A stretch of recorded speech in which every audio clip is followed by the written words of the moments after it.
PC George എന്ന് പറയുന്ന പൂഞ്ഞാറിൽ ഒന്നുമല്ല എന്ന് തെളിയിച്ച ആ പക്കാ നസ്രാണി ഇസ്ലാമിനെ പറ്റി ആക്ഷേപിച്ചു പറയുമ്പോൾ ഇവിടെ മറുപടി പറയാൻ നമുക്ക് കഴിയാത്തത് കൊണ്ടല്ല, പക്ഷേ ഷെയ്ഉം മദ്കൂർ അല്ല എന്ന് ഞങ്ങൾ മനസ്സിലാക്കിയത് കൊണ്ടാ. ഒരു വസ്തുവല്ല, പറയപ്പെടാൻ പറ്റിയ വസ്തുവല്ല.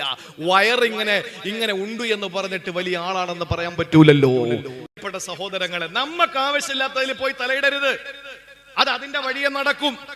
അതുകൊണ്ട് നാം ചെയ്യേണ്ടത് നമ്മുടെ ജീവിതത്തിൽ ആവശ്യമായത് നാം ഇടപെടുക, ആവശ്യമായതിൽ മാത്രം ഇടപെടുക. ചില വിഷയങ്ങളൊക്കെ വരുമ്പോ ചില ചെറുപ്പക്കാരെ ചോദിക്കും, ഉസ്താദ് നിങ്ങളെന്താ പ്രതികരിക്കാത്തത്? എന്തിനാ പ്രതികരിക്കുന്നത്?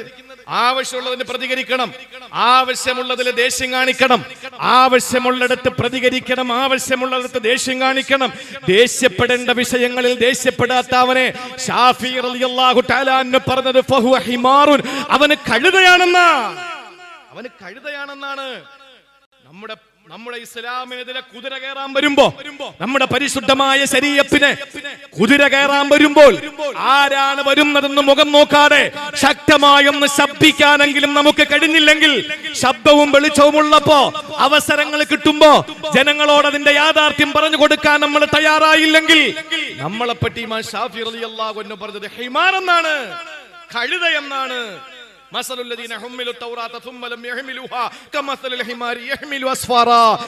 ഏടുകൾ ചുമക്കുന്ന കഴുതകളെ പോലെ പണ്ഡിത ദൗത്യം നമ്മളിപ്പോൾ നിറവേറ്റണ്ടേ? നമ്മൾ പറയേണ്ടത് ആരായാലും പറയണ്ടേ? എന്തായാലും മരണം ഒറ്റവട്ടമല്ലേ നമ്മൾ മരിക്കൂ. അത് പറയേണ്ടത് പറഞ്ഞിട്ട് അന്തസ്സോടുകൂടി പെടഞ്ഞു വീണ് രക്തസാക്ഷിയായാൽ അതിനപ്പുറം ഈ ഭൂമി ലോകത്ത് എന്ത് നമുക്ക് ലഭിക്കാനാ? അതിനപ്പുറത്തൊന്നും നമുക്ക് ലഭിക്കാനില്ല. പരിശുദ്ധമായ ഇസ്ലാമിനെതിരെ കുതിര കയറുന്നവൻ ഇപ്പോ ഇസ്ലാമിൽ നിന്ന് ഓരോരുത്തർ പുറത്തു പോയിക്കൊണ്ടിരിക്കുകയാണ്. പൊക്കോട്ടെ, ആർക്കെങ്കിലും എന്തെങ്കിലും പ്രശ്നമുണ്ടോ? അള്ളാഹു നമ്മളെ കാക്കട്ടെ. നമ്മൾ ഇസ്ലാമിൽ നിന്ന് പുറത്തു പോയാൽ ആർക്കാ നഷ്ടം? വേറെ ആർക്കും ഒരു നഷ്ടമില്ല. ഒരു ജംഇയ്യത്തുൽ ഉലമകളും അതിനെതിരെ ഒരിക്കലും പ്രഖ്യാപനങ്ങൾ നടത്തൂല. ഒരു സംഘടനയെ നിങ്ങൾ അടിക്കൂല. നിങ്ങൾക്ക് മതം ഉപേക്ഷിച്ചു പോയാൽ ബ്രിട്ടീഷ് ഇന്ത്യ മഹാരാജ്യത്ത് നമുക്ക് ഏത് മതത്തിൽ വേണമെങ്കിലും വിശ്വസിക്കാം. പക്ഷേ ഒന്ന് നാം മനസ്സിലാക്കണം, അലി അക്ബർ എന്ന പേരുള്ള സഹോദരനാണ്. അദ്ദേഹം മതം ഉപേക്ഷിച്ചു പോയി. അദ്ദേഹം പ്രഖ്യാപിച്ചു, ഇന്ന് മുതൽ എന്റെ പേര് എന്താണ്? ശ്രീ നരസിംഹ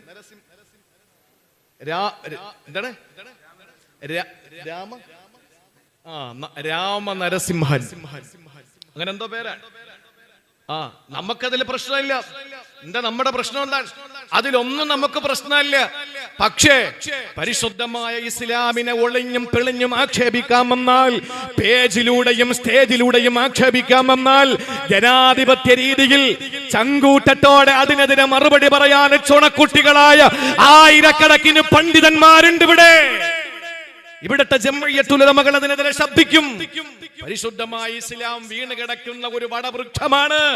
പോവുന്നവനും വരുന്നവനും കയറി ഇറങ്ങി നിരങ്ങാൻ പറ്റുന്ന നിലയിൽ വീണ് കിടക്കുന്ന വൃക്ഷമാണെന്ന് ആരെങ്കിലും ചിന്തിക്കുന്നെങ്കിൽ വിഡ്ഢികളുടെ സ്വർഗത്തിലാണ് അവര്. വിഡ്ഢികളുടെ സ്വർഗത്തിലാണ്. PC ജോർജ് എന്ന് പറയുന്ന പൂഞ്ഞാറിലുണ്ട്. ഇസ്ലാമിനെ പറ്റി പറയാ, പെട്രോൾ ഇനി ആരും അടിക്കരുത്. ഒരു ചാനൽ ചർച്ച കയറി എന്ന് പറയാ, പെട്രോൾ അടിക്കരുത് ആരും. അങ്ങനെ അടിക്കാതിരുന്നാലേ സൗദികളുടെ അവസാനിക്കുകയുള്ളൂ. ഇത് രണ്ടിന്റെ ഇടയിൽ വേറൊരു വാക്കുണ്ട്, ഞാൻ പറയില്ല. സൗദികളുടെ ഇന്നത് അവസാനിക്കണമെങ്കിൽ നിങ്ങൾ ആരും എണ്ണ അടിക്കരുതെന്ന് പറഞ്ഞു. നിങ്ങൾ ആലോചിച്ചു നോക്കൂ, ഇയാൾ വല്ലതുമാണോ? ഒന്നുമല്ല. നിങ്ങൾ എന്തിനാ ഇസ്ലാമിനെതിരെ കുറ്റം പറയുന്നത്? എന്നെ ഉസ്താദ് തുപ്പി. എന്തിനാണ് ഉസ്താദ് തുപ്പാൻ നിങ്ങൾ നിന്നോടിട്ടത്?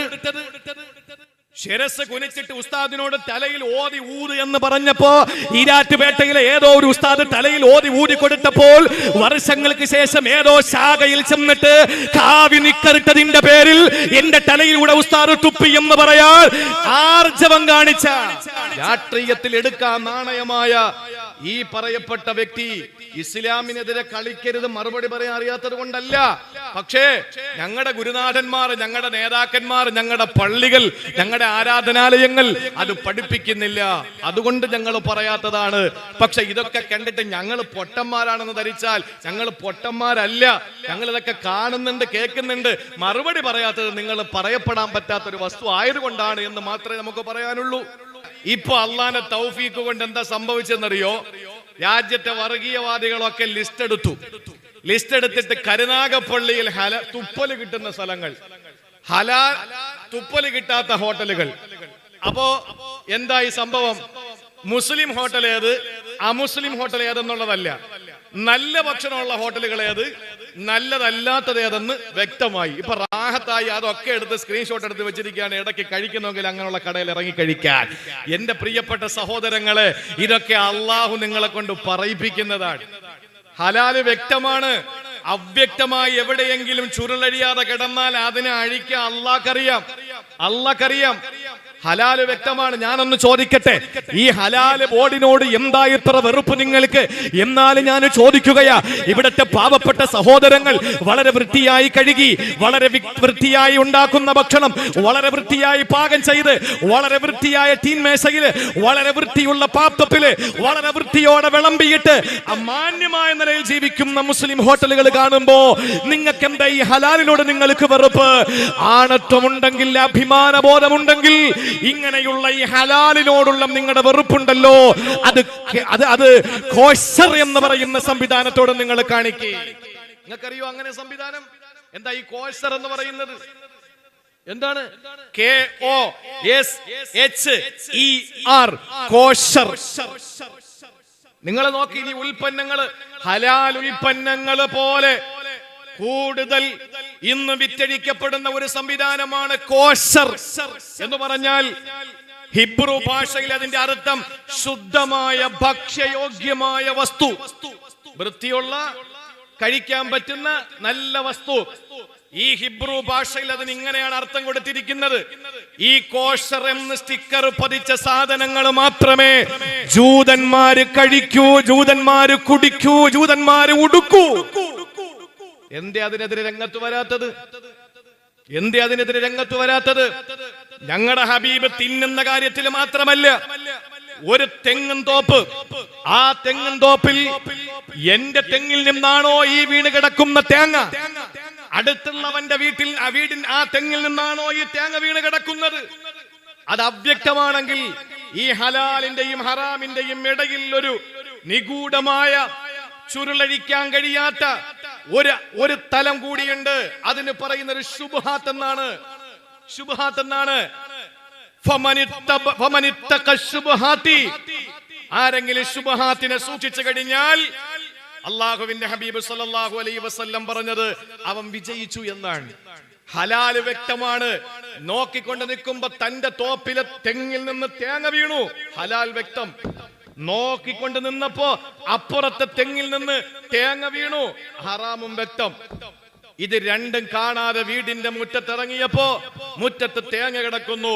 ഇവിടത്തതുമാകാം, അവിടത്തതുമാകാം. അതിന്റെ പേരാണ് ഹറാമ്. ഇത് ഞങ്ങളെ കഴിക്കൂല എന്ന് പറഞ്ഞാൽ ഞങ്ങളെ ഇത് തീറ്റിച്ചേ അടങ്ങൂ എന്ന് പറയാൻ ആരാ നിങ്ങൾക്ക് അനുവാദം തന്നത്?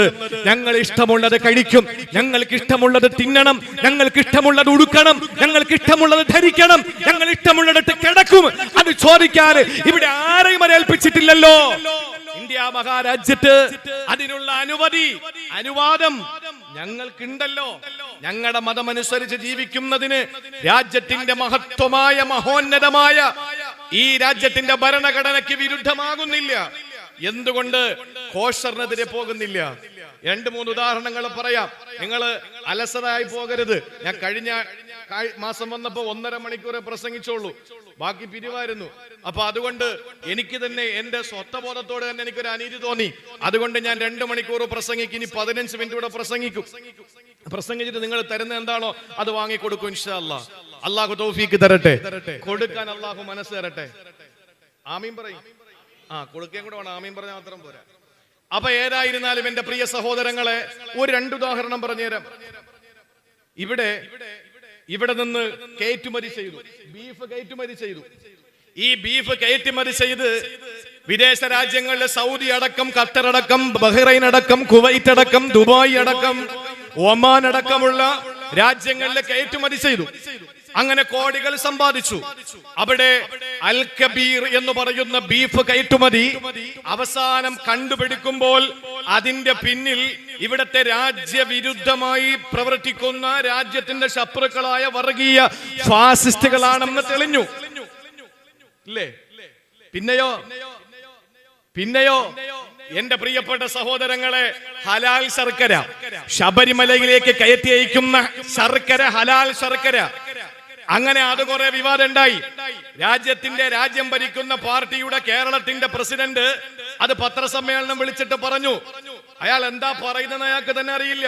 ഉള്ളാൽ ദർഗയിൽ ചെന്നിട്ട് പിച്ചിപ്പൂ പറക്കി തിന്ന് അവിടത്തെ നിലവിളക്കിലെ എണ്ണ കുടിക്കുന്ന രാജ്യം ഭരിക്കുന്ന പാർട്ടിയുടെ കേരളത്തിന്റെ പ്രസിഡന്റിന് പിൽക്കാലത്ത് ഈ സമൂഹത്തിലും മുസ്ലിം സമുദായത്തെ ആക്ഷേപിക്കപ്പെടുന്ന നിലയിൽ ഖുറാത്തങ്ങൾ എന്ന് പറയുന്ന തങ്ങളെ ഉള്ളാൽ ദർഗയ്ക്കകത്ത് വെച്ച് ആ ചോറിലേക്ക് മന്ത്രി ചൂതിയപ്പോൾ അതിനെ കാർക്കിച്ച് തുപ്പിയെന്ന് വരുത്തിയിട്ട് ആദ്യമായിട്ട് പത്രപ്രസ്താവന ഇറക്കിയത് എല്ലാ കൊല്ലവും ഉള്ളാൽ ദർഗയിൽ പോയി പിച്ചിപ്പൂ പെറുക്കി തിന്ന് അവിടുത്തെ നിലവിളക്കിലെ എണ്ണ കുടിച്ച് അത് വലിയ ഒരു തന്റെ ഭാവിയിലേക്കുള്ള രാഷ്ട്രീയ പ്രവർത്തനത്തിന്റെ ഉത്ഥാനമാണ് എന്ന് മനസ്സിലാക്കിയ രാജ്യം ഭരിക്കുന്ന പാർട്ടിയുടെ കേരളത്തിന്റെ നേതാവ്, ഈ പറയുന്ന നേതാവ് തന്നെയാണ് ശർക്കര വിവാദം കൊണ്ടുവന്നത്, ഹലാൽ ശർക്കര എന്ന് പറഞ്ഞിട്ട്.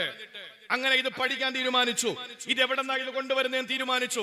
അങ്ങനെ പഠിച്ചു വരുമ്പോഴാണ് മഹാരാഷ്ട്രയിലെ ഒരു ശിവസേനയുടെ നേതാവാണ് ഈ ഹലാൽ ശർക്കരയുടെ ഉൽപ്പന്നത്തിന്റെ പ്രൊഡ്യൂസർ എന്ന് മനസ്സിലാക്കിയപ്പോൾ എല്ലാവരും മുട്ടുമടക്കി. ഇതല്ലേ നടന്നുകൊണ്ടിരിക്കുന്നത്? എണ്ണി പറയാൻ കൊണ്ട് നമുക്ക്. അതുകൊണ്ട് ഈ ഹലാല് എന്ന് പറഞ്ഞിട്ട് ഹലാലികളായ നമ്മളെ ഹറാമികളായ നിങ്ങൾ പഠിപ്പിക്കാൻ നിൽക്കണ്ട. നിങ്ങൾ ഹറാമികളും ഞങ്ങൾ ഹലാലികളുമാ, അതിൽ ഒരു സംശയവും ഇല്ല കാര്യത്തില്. ഞങ്ങൾ ഹലാലെ തിന്നു, ഹറാമെ കുടിക്കൂ. എന്തുകൊണ്ടാ ഞങ്ങൾ പേടിക്കുന്ന കാര്യമുണ്ട്. ഞങ്ങൾ ഹലാല് തിന്നുമെന്ന് ഇത്രയും വാശി പിടിക്കുന്നതിന്റെ കാര്യം എന്താണെന്നറിയോ? ഞങ്ങൾ ഹലാല് മാത്രമേ തിന്നു എന്ന് ഞങ്ങൾക്ക് ഇത്ര വാശിയായതിന്റെ കാരണം എന്തെന്നറിയോ? 3 കാരണങ്ങളാണ്. അതിൽ ഒന്ന്, അല്ലാഹുവിന്റെ ഹബീബ് പറഞ്ഞു, ഇന്നല്ലാഹ ത്വയ്യിബുൻ ലാ യുഹിബ്ബു ഇലാ യഖ്ബലു ഇല്ലാ ത്വയ്യിബാ. ഇന്നല്ലാഹ ത്വയ്യിബുൻ, അല്ലാഹു പരിശുദ്ധനാണ്. ലാ യഖ്ബലു ഇല്ലാ ത്വയ്യിബാ, പരിശുദ്ധമായതല്ലാതെ പടച്ചവനെ സ്വീകരിക്കൂല. ചാണകത്തിൽ വിറകിയത് ഞങ്ങളുടെ പടച്ചോന് വേണ്ട. അതുകൊണ്ട് തന്നെ ചമ്മനത്തിരി കത്തിക്കുന്നത് പള്ളിയുടെ ഔട്ടില്, മിഹ്റാബിനകത്ത് ചന്ദനത്തിരി കത്തിക്കുന്നവരുണ്ടോ? ഉണ്ടോ? ഇല്ല. അത് പുറത്ത്. എന്തുകൊണ്ടാ? ചന്ദനത്തിരി നിർമ്മാണത്തിൽ ചാണകം കലർത്തുന്നുണ്ട്. നജസിന്റെ പുക വരുന്നത് കൊണ്ട് ഫുഖഹാക്കൾ അതിൽ ആഫുണ്ടെന്ന് പറയുകയോ പറയാതിരിക്കുകയോ ചെയ്യട്ടെ. ഞങ്ങളുടെ പടച്ചവനെ ചാണകം തേച്ചത് വേണ്ട, ഞങ്ങളുടെ പടച്ചവന് വൃത്തികേടായ ഒന്നും വേണ്ട. ഇന്നല്ലാഹ ത്വയ്യിബുൻ, അല്ലാഹു പരിശുദ്ധനാണ്. ലാ യഖ്ബലു ഇല്ലാ ത്വയ്യിബാവന് പരിശുദ്ധമായതേ സ്വീകരിക്കൂ. ഒന്ന്. ഇനി രണ്ടാമത്തേതോ, അള്ളാന്റെ ഹബീബ് ഒരു മനുഷ്യനെ പരിചയപ്പെടുത്തുകയാണ്. ആ മനുഷ്യന്റെ പ്രത്യേകത എന്തെന്നറിയോ? യുതീലു സഫറ, അയാള് ദീർഘയാത്ര ചെയ്യുന്നയാളാണ്, മുസാഫിറാണ്. അസ്അസ അഗ്ബറ, ആ മനുഷ്യന്റെ മുടിയൊക്കെ ജട പിടിച്ചിരിക്കുകയാണ്, ശരീരം പൊടിപടലം പിടിച്ചിരിക്കുകയാണ്. ആ മനുഷ്യന് യുതീലു സഫറ, ദീർഘയാത്ര ചെയ്യുന്നവനാണ്. യമുദ്ദു യദൈഹി, അവനെ കൈ രണ്ടും അല്ലാഹുവിലേക്ക് ഉയർത്തുന്നു. എന്നിട്ട് പറയുന്നു, യാ റബ്ബി യാ റബ്ബി യാ റബ്ബി, റബ്ബേ റബ്ബേ റബ്ബേ. മുസാഫിർ എന്ന് പറഞ്ഞ മോശക്കാരനാണോ? പല പള്ളികളിലും ദീർഘവീക്ഷണത്തോടുകൂടി മുസാഫിർ ഖാന കെട്ടിയിട്ടുണ്ട്. യാത്രക്കാരായ ചില ആളുകളുണ്ട്, അവർക്കൊരു ദിവസം താമസിക്കാൻ. മുസാഫിർ എന്ന് പറഞ്ഞാൽ അവൻ കോടീശ്വരനാണെങ്കിൽ പോലും സക്കാത്ത് വാങ്ങാൻ അർഹതപ്പെട്ടവനാണ്. നാളെ കട്ട് ചെയ്തിട്ട് സ്വഭാവം ഇപ്പൊ അങ്ങനെയാണ്. ഇപ്പൊ അങ്ങനത്തെ സ്വഭാവമുണ്ട്. ആവശ്യമായത് കട്ട് ചെയ്തിട്ട് ഞാൻ ഒരു ദിവസം മക്കൾ എങ്ങനെ ആകണമെന്ന് പഠിപ്പിക്കുന്ന ഒരു പ്രസംഗം ആലുവയിലെ തോട്ടുമുക്കത്ത്. അപ്പൊ ഞാൻ പ്രസംഗിച്ചു, മക്കളെ മയ്യത്ത് നിസ്കരിക്കാനെങ്കിലും പഠിപ്പിക്കണ്ടേ? നമ്മുടെ പള്ളിയിൽ കൊണ്ട് മയ്യത്ത് വെച്ച നമ്മളെ മക്കൾ വന്ന് കരയുമ്പോ നിസ്കരിക്കുമ്പോൾ നെഞ്ച് പടയ്ക്കുന്ന പെടപ്പ് ആ പള്ളിയിലെ ഇമാമ് നിസ്കരിച്ചാൽ കിട്ടുവോ? ഇമാമിന് 2000 രൂപ കൊടുക്കുന്നു. ആ ഇമാമിന് കിട്ടുന്ന എന്റെ വാപ്പ മരിക്കുമ്പോ എന്റെ വാപ്പാക്ക് കിട്ടുന്ന ആ മരണപ്പെട്ട എന്റെ വാപ്പാടെ മരണത്തിൽ വേദനിക്കുന്ന എന്റെ ഹൃദയത്തിന്റെ പെടപ്പ് പള്ളിയിലെ ഉസ്താദിന് കിട്ടുവോ എന്ന് ഞാൻ ചോദിച്ചു. അപ്പോഴാണ് ബഹുമാനപ്പെട്ട കാന്തപുരം AP അബൂബക്കർ ഉസ്താദിന്റെ മകൻ അബ്ദുൽ ഹക്കീം അസ്ഹരിയുടെ ഒരു പ്രസംഗം വേറൊരു സ്ഥലത്ത് അദ്ദേഹം പ്രസംഗിച്ചു. എന്താണെന്നറിയോ? നിങ്ങൾ സിയാറത്തിന് പോകുമ്പോ ആ സിയാറത്തിന് പോകുന്ന സ്ഥലത്ത് നിങ്ങൾ ഒരു വക്കീലിനെ കൂടെ പിടിക്കണം. എന്ന് പറഞ്ഞാൽ നമ്മുടെ ആസാ സാറിനെ പോലുള്ള ആളല്ല, പള്ളിയിലെ മുക്രിയോ അല്ലെങ്കിൽ വേറെ ആരെങ്കിലും ഒന്ന് വിളിച്ചിട്ട് പോണം, എന്തെങ്കിലും സദക്കയൊക്കെ അവർക്ക് കൊടുത്തിട്ട് അദ്ദേഹത്തെ കൊണ്ട് ദ്വാരപ്പിക്കണമെന്ന് പറഞ്ഞു. അദ്ദേഹം എന്ത് രീതിയിൽ പറഞ്ഞു അദ്ദേഹം പറയട്ടെ, ഞാനല്ല പറയേണ്ടത്.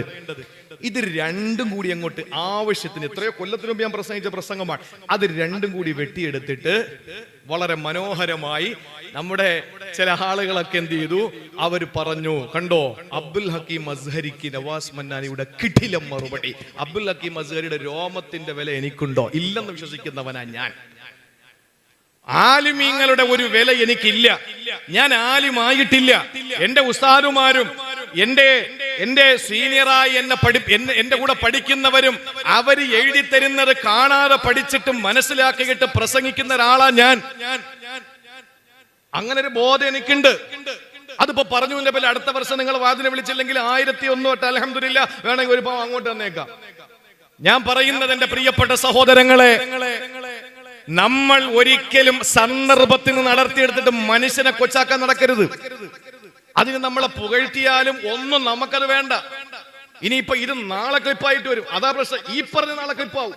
അതുകൊണ്ട് പ്രിയപ്പെട്ട സഹോദരങ്ങളെ, ഞാൻ പറഞ്ഞു വന്നത് സന്ദർഭത്തിൽ നടത്തിയെടുക്കരുത്. ഞാൻ പറയുന്നത് പണക്കാരനാണെങ്കിൽ പോലും യാത്രക്കാരൻ സക്കാത്ത് വാങ്ങാൻ അർഹനാണ്. നല്ലൊരു മുദരിസ, അള്ളാഹു അനുഗ്രഹിച്ച മുദരിസ, പഴയ ഇബ്രാഹിം ഉസ്താദ്, 100 കണക്കിന് വിദ്യാർത്ഥികൾ. മതിയെന്ന് പറഞ്ഞുകൊണ്ടാ ഈ ഹാജർ റളിയല്ലാഹു അൻഹ സംസം ഇത് നോക്കിയിട്ട് മതി എന്ന് പറഞ്ഞതൊക്കെ ഇപ്പോഴത്തെ അവസ്ഥ. കുട്ടികൾ മതിയെന്ന് പറഞ്ഞുകൊണ്ടാണ്. അതേപോലെ ഗനീമി ഉസ്താദ് പഴയകാല പ്രഭാഷകനാണ്, ഓടി നടന്ന പ്രഭാഷകൻ. അതുപോലെ ഇർഷാദ് മന്നാനി എന്ന മോശക്കാരല്ല. ഇപ്പൊ ഞാൻ പ്രസംഗിക്കാൻ തന്നെ ആർക്കും ഒരു ആഗ്രഹം തോന്നുമല്ല. ആ ആഗ്രഹം എനിക്ക് തോന്നിയത് മുജീബ് റഹ്മാൻ ഉസ്താദിന്റെ വാദം ഇട്ടിട്ട്. അപ്പൊ ഇരിക്കുന്നവരെന്ന മോശക്കാരല്ല. ഞാൻ പറയുന്നത് എന്റെ പ്രിയപ്പെട്ട സഹോദരങ്ങളെ, ഒരു യാത്രക്കാരൻ കരുനാഗപ്പള്ളിയിൽ ഒന്ന് പെട്ടു. അയാള് നാട്ടിൽ വലിയ സമ്പന്നനാണ്, പക്ഷേ ഇയാൾക്ക് പോകാൻ നിവൃത്തിയില്ല. അയാൾ സക്കാത്ത് വാങ്ങാൻ അർഹനാണ്. അയാൾ കോടീശ്വരനാവട്ടെ ആവാതിരിക്കട്ടെ, ഇവിടെ നിന്ന് രക്ഷപ്പെടണ്ടേ. അതുകൊണ്ടാണ് എന്താണ് ഉസ്താദിന്റെ ഖുർആനിലെ ആയത്ത് ഏതാ? ഫീ സബീലില്ലാ അല്ലേ? ഫീ സബീലില്ലാ, വബിനിസ് സബീൽ, വബിനിസ് സബീൽ, ഫീ സബീലില്ലാ അല്ല, വബിനിസ് സബീൽ. ഇന്നമ സക്കാത്തു ഇന്നമ സദഖത്തു ലിൽ ഫുഖറാഇ വൽ മസാകീൻ വൽ ഗാരിമീൻ എന്ന് പറയുന്ന ആയത്തിൽ കാണാം വബിനിസ് സബീൽ, വഴിയാത്രക്കാരൻ. അല്ലേ? അപ്പൊ യാത്ര ചെയ്യുന്ന ഒരാൾ നല്ലവനാണ്, അയാളുടെ യാത്ര. അതുകൊണ്ടല്ലേ യാത്ര പോകുന്നവന്, ഞാൻ ചോദിക്കട്ടെ, ഈ ചുറ്റുമൂല പള്ളിയിൽ നിസ്കരിച്ചാൽ ആ നമസ്കാരത്തിൽ ഫാത്തിഹയിലെ ഒരക്ഷരം കുറഞ്ഞു പോയാൽ ആ നിസ്കാരം ശരിയല്ല. ഒരക്ഷരം ഫാത്തിഹയിലെ, സൂറത്തിൽ പ്രശ്നമല്ല, സുന്നത്താണ്. ഫാത്തിഹയിലെ ഒരക്ഷരം കുറയണ്ട. കാഫിന് പകരം കാഫായി പോയാൽ നിസ്കാരം ശരിയല്ല, നിസ്കാരം ഇല്ല. പക്ഷേ യാത്ര ചെയ്യുന്ന ഒരുത്തന് ഒരക്ഷരമല്ല, അവന് റക്അത്ത് വെട്ടി ചുരുക്കി 2 ആക്കി കൊടുത്തു. അല്ലാഹു 4 റക്അത്തുള്ളതിനെ 2 റക്അത്താക്കി കസറാക്കി കൊടുത്തു. കാരണം എന്താ? യാത്ര അത് ഒരു പുണ്യമായ ഒരു ഇബാദത്താണ്. യാത്ര ചെയ്യണം. ഖുൽ സീറു ഫിൽ അർള്, ഖുൽ നബിയെ പറയൂ, സീറു ഫിൽ അർള്, നിങ്ങൾ ഭൂമിയിൽ നിങ്ങൾ സഞ്ചരിക്കണം. അപ്പൊ ഈ യാത്ര ചെയ്തു വരുന്ന ഒരു മനുഷ്യൻ, അയാള് ഭൗതികമായി യാതൊന്നും അയാക്കില്ല. അതുകൊണ്ട് തന്നെ പൊടി പിടിച്ച് കിടക്കുന്ന മുടിയൊക്കെ ജട പിടിച്ചു. ഈ മനുഷ്യൻ എന്താ പറയുന്നത്? യമുദ്ദു ഇല സമാ, ആകാശത്തിലേക്ക് കൈയുയർത്തിയിട്ട് പറയുകയാണ്, യാ റബ്ബ് യാ റബ്ബ് യാ റബ്ബ്, അല്ലാഹുവേ അല്ലാഹുവേ അല്ലാഹുവേ, എന്ന് പറഞ്ഞ് ഈ മനുഷ്യൻ നടക്കുമ്പോ റസൂലുള്ളാഹി പറയുകയാണ് മത്അമുഹു ഹറാം, ഇവൻ കഴിച്ച ഭക്ഷണ ഹറാമാണ്, മൽബസ്റബുഹു ഹറാം, ഇവൻ കുടിച്ച വെള്ള ഹറാമാണ്, മൽബസുഹു ഹറാം, ഇവൻ ധരിച്ചിരിക്കുന്നത് ഹറാമാണെങ്കിൽ ഫഅന്നാ യുസ്തജാബു ലഹു, ഇവന് എങ്ങനെ ഉത്തരം കിട്ടാനാണ്? റവാഹു മുസ്ലിം, നബി മുഹമ്മദ് മുസ്തഫ ഇമാം മുസ്ലിം റഹിമഹുല്ലാഹ് റിപ്പോർട്ട് ചെയ്യുന്നു, ഇവൻ അല്ലാഹു ഉത്തരം കൊടുക്കില്ല. ആ ഒരു പേടിയെ ഞങ്ങൾക്കുള്ളത്, ഹറാമ് തിന്നൂല എന്ന് ഞങ്ങളെ വാശി. മനസ്സിലായോ? ഒരു ഈത്തപ്പഴത്തിന്റെ കുരുവിന്റെ അളവ് നീ ഹറാമ് തിന്നാൽ നിന്റെ മാംസം, നിന്റെ ബ്ലഡ് സർക്കുലേഷൻ ഇതൊക്കെ നിഷിദ്ധമായി. നിന്റെ അമലുകൾ അല്ലാഹു സ്വീകരിക്കൂല. വലിയ പാടാ സഹോദരങ്ങളെ. വെട്ടിപ്പിടിച്ച് തിന്നുന്നവൻ, കള്ളം പറഞ്ഞു ഒപ്പിക്കുന്നവൻ, യാചിച്ച് തിന്നുന്നവൻ, ഇതൊക്കെ സൂക്ഷിക്കണം. അല്ലാഹു കാത്തുരക്ഷിക്കട്ടെ. യാചിക്കാന്ന് പറഞ്ഞാൽ പിന്നെ ഉണ്ടായിട്ട് യാചിക്കുന്നവൻ, അല്ലാത്തവനല്ല. അപ്പോൾ ഇത് ഞങ്ങൾക്ക് പേടി. രണ്ട്, ഒന്ന്, അല്ലാഹ് പരിശുദ്ധമായതിനെ ഇഷ്ടപ്പെടുള്ളൂ. ഞങ്ങളുടെ റബ്ബ് ഇഷ്ടപ്പെടുന്നത് ഞങ്ങൾക്ക് വേണ്ടി. രണ്ടാമത്തേത്, ഞങ്ങളുടെ ഹറാമ് തിന്നാൽ ഞങ്ങളുടെ ഇബാദത്തുകൾ അല്ലാഹ് സ്വീകരിക്കില്ല. പിന്നെ മൂന്നാമത്തെ ഞങ്ങളെ പേടി എന്താണ്? സഅദ് റളിയല്ലാഹു തആല അൻഹു ഒരു ദിവസം നബി തങ്ങളോട് പറയുന്നു, യാ റസൂലല്ലാഹ്, എനിക്ക് വേണ്ടി ദുആരക്കണേ നബിയേ, എനിക്ക് വേണ്ടി ദുആരക്കണേ നബിയേ. എന്താ ദുആരക്കേണ്ടത് സഅദേ? നബിയേ, എന്റെ ദുആ സ്വീകരിക്കാൻ വേണ്ടി ദുആരക്കണേ നബിയേ. ഒരുപാട് കാര്യങ്ങൾ എനിക്ക് പറയാനുണ്ട്. അതുകൊണ്ട് നബിയേ, എന്റെ ദുആ സ്വീകരിക്കപ്പെടുന്ന ദുആ ആകാൻ അങ്ങ് ദുആ ചെയ്യണേ റസൂലേ. ആ സമയത്ത് റസൂലുള്ളാഹി തങ്ങൾ പറഞ്ഞത് എന്തെന്നറിയോ? യാ സഅദ്, സഅദേ, അതിബ് മതഅമക തകുൻ മുസ്തജാബ ദഅവാ, തകുൻ മുസ്തജാബ ദഅവാ. സഅദേ, നീ നല്ലത് തിന്നണേ, എന്നാൽ നിന്റെ ദുആ സ്വീകരിക്കപ്പെടുന്നതാകും. ഇത് ഞങ്ങൾക്ക് പേടിയാ, അല്ലേ? സഅദ് റളിയല്ലാഹു അൻഹുവിനോട് പറഞ്ഞതാണ്, ഒന്ന്, എന്റെ റബ്ബിന് ഇഷ്ടം നല്ലതാണ്, ഞാൻ നല്ലതല്ലാത്തത് തിന്നാൽ എന്റെ ഇബാദത്തുകൾ സ്വീകരിക്കില്ല, എന്റെ ദുആ പോലും സ്വീകരിക്കില്ല. ഇത് ഞങ്ങൾ പേടിച്ചിട്ട് ഞങ്ങൾ ഹലാലേ തിന്നുള്ളൂ. ഹറാമ് തിന്നാൻ, തീറ്റിപ്പിക്കാൻ ആരും നോക്കണ്ട. ഞങ്ങളത് തിന്നൂല. 1000 വട്ടം ഞങ്ങൾ പറയുന്നു, ഞങ്ങളത് തിന്നൂല. ഹറാമായത് തിന്നേണ്ടി വന്നാൽ ആ സമയത്ത് ഞങ്ങൾ മരിക്കണമെന്ന് കൊതിക്കുന്നവരാ.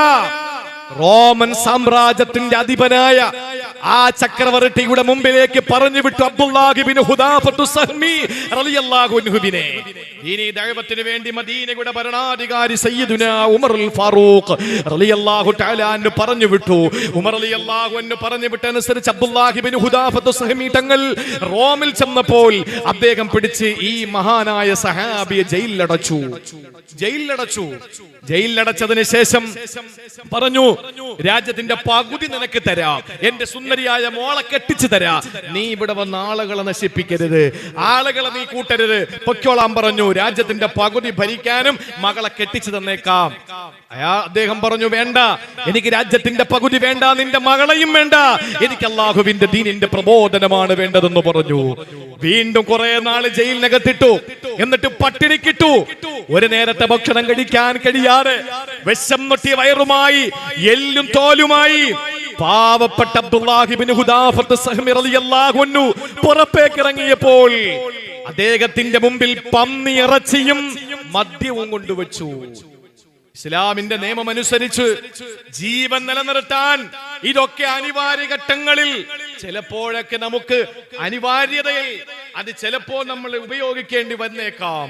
പക്ഷേ അദ്ദേഹം പറഞ്ഞു, ഇല്ല, ഞാൻ പെടഞ്ഞു മരിക്കേണ്ടി വന്നാലും പന്നി ഇറച്ചിയിൽ നിന്ന് ഒരു പീസ് പോലും ഞാൻ തിന്നില്ല, ഒരു കവിള് പോയിട്ട് ഒരു തുള്ളി പോലും ഞാൻ പാനം ചെയ്യില്ല ഈ മദ്യത്തിൽ നിന്ന്. അവസാനം കൂടെ ഉള്ള ഒരാളിനെ പിടിച്ചിട്ട് തിളയ്ക്കുന്ന എണ്ണയിൽ അരിഞ്ഞിട്ടു. നോക്കണം, കൂടെയുള്ള സഹാബാക്കളിൽ ഒരാളെ വലിയ ചെമ്പ് പാത്രത്തിൽ എണ്ണ തിളപ്പിച്ചിട്ട് അരിഞ്ഞിട്ടു. ആ സമയത്ത് ഓരോരുത്തരെയും ആ ചെമ്പ് പാത്രത്തിലേക്ക് അരിഞ്ഞിടുന്നത് കണ്ടപ്പോ അബ്ദുല്ലാഹി ബിൻ ഹുദാഫത്ത് സഹ്മി തങ്ങൾ കരഞ്ഞു. ആ സമയത്ത് ചക്രവർത്തി ചോദിച്ചു, എന്തേ, നിനക്ക് പോണോ? നിന്നെ വിട്ടേക്കാം. ആ സമയത്ത് അബ്ദുല്ലാഹി ഇബ്നു ഹുദാഫത്ത് സഹമി റളിയല്ലാഹു തആല അൻഹു തന്റെ ഊഴമെത്തിയാൽ അടുത്ത നിമിഷം തന്നെ അരിഞ്ഞരിഞ്ഞ് തിളയ്ക്കുന്ന എണ്ണ പാത്രത്തിലേക്ക് വലിച്ചെറിയുമെന്ന് കണ്ടപ്പോ അബ്ദുല്ലാഹി ഇബ്നു ഹുദാഫത്ത് സഹമി റളിയല്ലാഹു അൻഹു കരഞ്ഞപ്പോൾ അതിന്റെ കാരണം അന്വേഷിച്ച ചക്രവർത്തിയോട് പറഞ്ഞത്, എനിക്ക് മരിക്കാൻ പേടിയായിട്ടല്ല, അടുത്ത നിമിഷം ഞാൻ അരിഞ്ഞരിഞ്ഞ് ഈ എണ്ണ തിളയ്ക്കുന്ന എണ്ണയിലേക്ക് വീഴ്ത്തപ്പെടുമെന്ന് എനിക്കറിയാം. പക്ഷേ ഞാൻ അതിന്റെ പേരിലല്ല കരഞ്ഞത്. എന്തുകൊണ്ടാ ഞാൻ കരഞ്ഞതെന്നറിയോ?